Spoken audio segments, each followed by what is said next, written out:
Ibu bapa merupakan insan yang paling mulia dan berjasa dalam kehidupan seorang anak.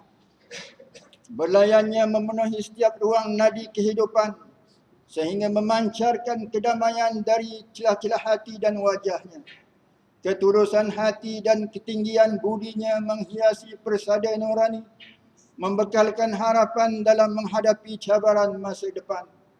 Mimbar yang mulia ini ingin menyatakan bahawa keagungan ajaran Islam mewariskan segala aspek kehidupan termasuk hubungan antara anak dengan ibu bapa.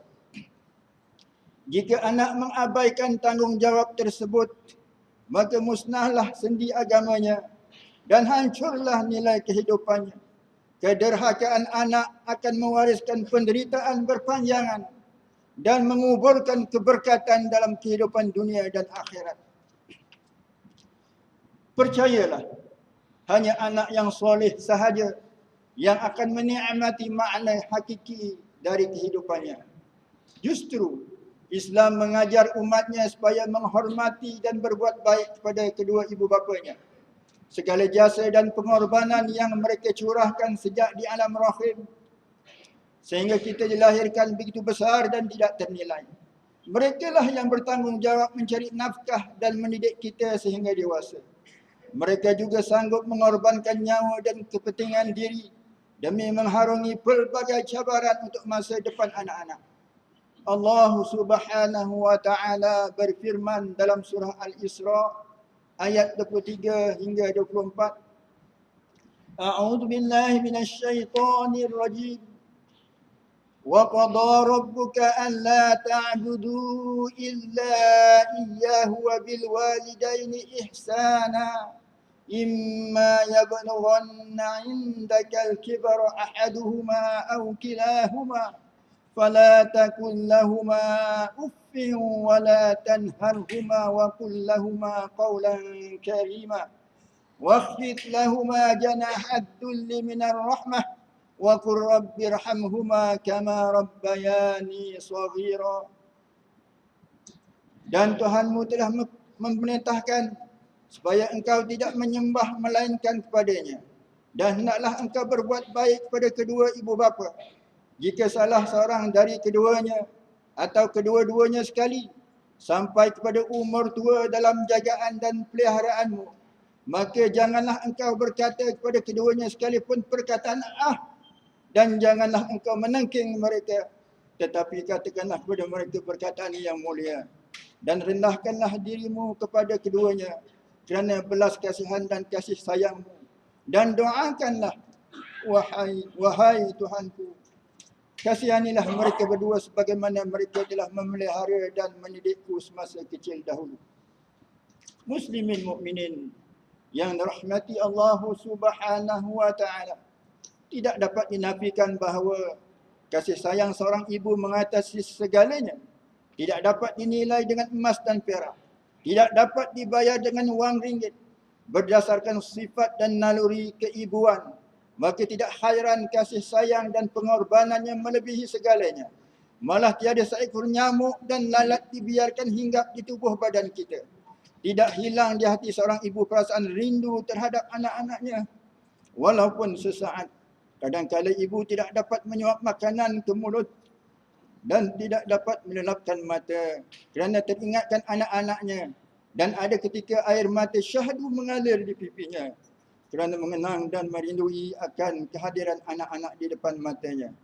Justru mimbar ingin mengingatkan jamaah sekalian agar bertanyakan diri sendiri, sejak bilakah kali terakhir kita bertemu dengan mereka? Menatap wajah dan mencium tangan mereka. Ambillah kesempatan yang ada ini untuk berbakti dan menabur jasa terhadap mereka sepanjang hidup kita. Di alam remaja dan dewasa pula, kebiasaan kita sebagai anak akan lebih mengingati dan menyebut nama ibu. Ketika kita berhadapan dengan masalah, kita akan luahkan kepada ibu. Kita lebih mesra dan suka berkongsi perasaan dengan ibu. Jika kita dalam keadaan sakit, kita lebih suka ibu yang merawat dan menjagai kita. Kalau hendak makan, kita lebih suka masakan ibu. Bahkan lebih daripada itu, Minta ibu yang suapkan makanan ke mulut kita. Begitu juga kita ketika hendak memasuki gerbang perkahwinan, kita masih mengharapkan bantuan ibu.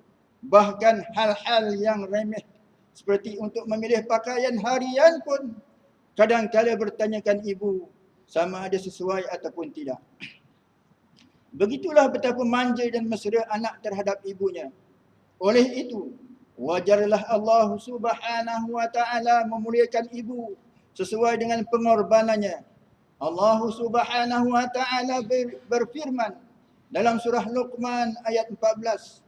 A'udzu billahi minasyaitonir rajim. Wa wassayna al-insana biwalidayhi hamalathu ummuhu wahnan ala wahnin wa fisaluhu fi 'amain.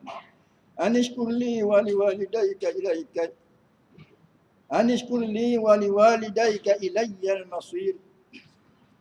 Dan kami wajibkan manusia berbuat baik kepada kedua ibu bapanya. Ibunya telah mengandungnya dengan menanggung kelemahan atas kelemahan dan menceraikan susunya dalam masa 2 tahun. Bersyukurlah kepadaku dan kepada kedua ibu bapamu, dan kepada akulah tempat kembalimu. Betapa besarnya pengorbanan ibu bapa. Namun persoalan kini, bagaimana pula pengorbanan anak untuk menghargai dan membalas balik jasa serta pengorbanan ibu yang tidak terhitung ini? Inilah persoalan yang perlu direnung setiap anak. Apakah mereka sudah menunaikan kewajipan terhadap ibunya? Sebuah hadis Rasulullah sallallahu alaihi wasallam menceritakan tentang siapa yang layak bagi seseorang untuk berbuat kebaikan. Bismillahirrahmanirrahim. Man ahaqqun nas bi husni sahabati qal ummuk qal thumma man qal thumma ummuk qala thumma man qala thumma ummuk qala thumma man qala thumma abuk. Siapakah yang paling berhak saya berbakti dan berbuat baik? Nabi bersabda, ibumu. Orang itu bertanya kemudian, siapa lagi? Nabi bersabda, ibumu. Orang itu bertanya, kemudian siapa lagi? Nabi bersabda, ibumu. Orang itu bertanya, kemudian siapa lagi? Nabi bersabda, ayahmu. Riwayat Al-Bukhari. Muslimin mukminin yang dirahmati Allah Subhanahu wa taala. Marilah kita sama-sama menginsafi dan muhasabah diri tentang peristiwa-peristiwa yang telah terjadi dalam masyarakat kita hari ini. Wahai ibu-ibu dan bapa-bapa yang dibekalkan oleh Allah dengan sifat kasih dan sayang, renungkanlah di sebalik kisah-kisah menyayat hati dan tragedi-tragedi yang berlaku dengan penemuan-penemuan bayi malang yang mati dan dibuang dalam takungan najis, dalam sungai, tempat pembuangan sampah, dalam semak, dan ada yang menjadi makanan kepada anjing-anjing liar di sana sini. Bahkan bayi yang tidak berdosa, ada yang dilemparkan dari tingkat atas bangunan. Bagi yang mengutamakan kehidupan sosial dan mementingkan ekonomi pula, sanggup memperdagangkan wanita dan menjual bayi di pasaran gelap. Allah Subhanahu wa taala berfirman dalam surah Al-Isra ayat 31. A'udzu billahi minasyaitonir rajim. Wa la taqtulu auladakum khasyata imlaq. Nahnu narzuquhum wa iyyakum. Inna qatlahum kana khita'an kabira. Dan janganlah kamu membunuh anak-anak kamu kerana takutkan kepapaan. Kamilah yang memberi rezeki kepada mereka dan kepada kamu. Sesungguhnya perbuatan membunuh mereka adalah satu kesalahan yang besar.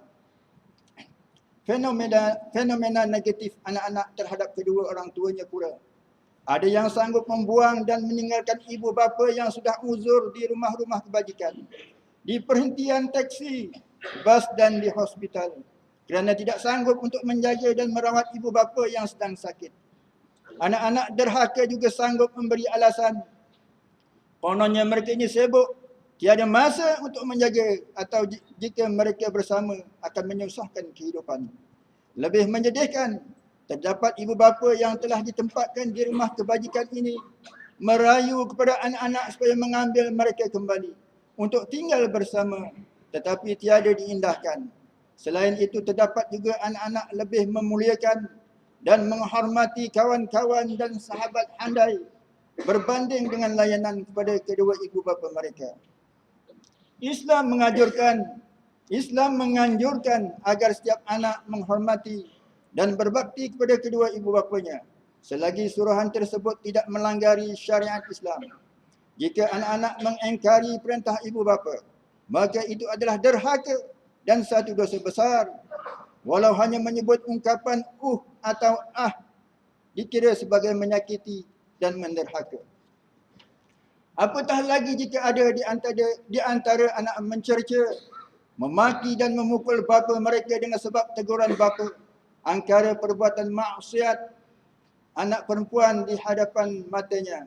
Bahkan di zaman ini ada yang berlagak sebagai tuan atau memperhambakan kedua ibu bapanya dan seterusnya menyaman ibu bapa atas sebab-sebab harta, perwalian dan sebagainya.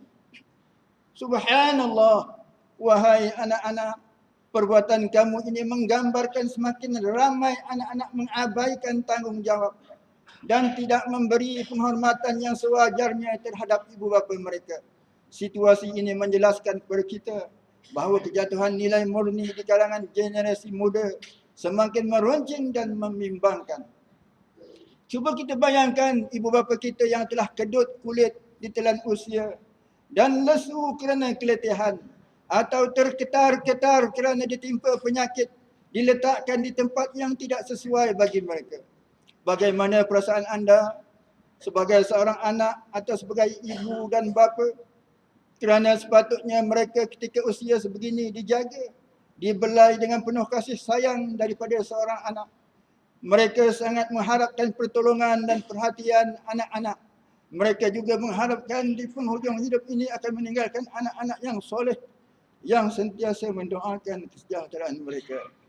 Sebagaimana Rasulullah sallallahu alaihi wasallam bersabda, Bismillahirrahmanirrahim. Idza mata bani Adam in qata 'amaluhu illa min thalath.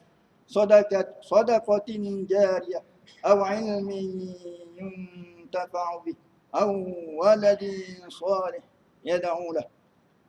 Apabila telah mati seorang anak Adam, maka putuslah amalnya kecuali 3 perkara, iaitu sedekah jariah, ilmu yang bermanfaat dan anak yang soleh yang sentiasa mendoakan ibu bapa mereka berdua. Riwayat Muslim. Muslimin, mukminin yang dirahmati Allah Subhanahu wa taala, perlu diinsafi bahawa syurga bagi seorang anak di bawah tapak kaki ibu.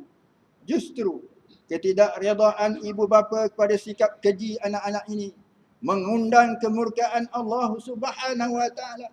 Selama mana kita tidak diredai oleh ibu bapa, selama itulah juga kita hidup dalam kemurkaan dan kederhakaan terhadap Allah Subhanahu wa taala. Seperti mana kisah Alqamah di zaman Rasulullah sallallahu alaihi wasallam. Alqamah telah ditimpa sakit yang amat teruk dan dia didapati gagal mengucap kalimah syahadah ketika hampir saat kematiannya. Walaupun sahabat-sahabat Rasulullah sallallahu alaihi wasallam telah mengajar dan memperdengarkan kalimah syahadah itu berkali-kali, sehingga kan Rasulullah terpaksa memanggil ibu Alqamah untuk bertanyakan apa hal sebenarnya yang telah berlaku. Ibu Alqamah telah menerangkan kepada Rasulullah sallallahu alaihi wasallam bahawa kemarahan bersarang di hatinya kerana anaknya itu lebih mengutamakan isteri daripada ibunya sendiri. Renungkanlah sidang jamaah sekalian. Walaupun Alqamah adalah seorang abid yang jauh dari perbuatan maksiat dan perbuatan sumbang, yang sangat taat dan kuat beribadah kepada Allah Subhanahu wa taala, rajin bersolat, berpuasa dan bersedekah, tetapi disebabkan sedikit kemarahan daripada ibunya, Allah Subhanahu wa taala telah menghalang lidahnya untuk mengucapkan kalimah syahadah. Justru Islam memberi amaran keras terhadap mereka yang gagal melaksanakan hak-hak dan tanggungjawab sebagai anak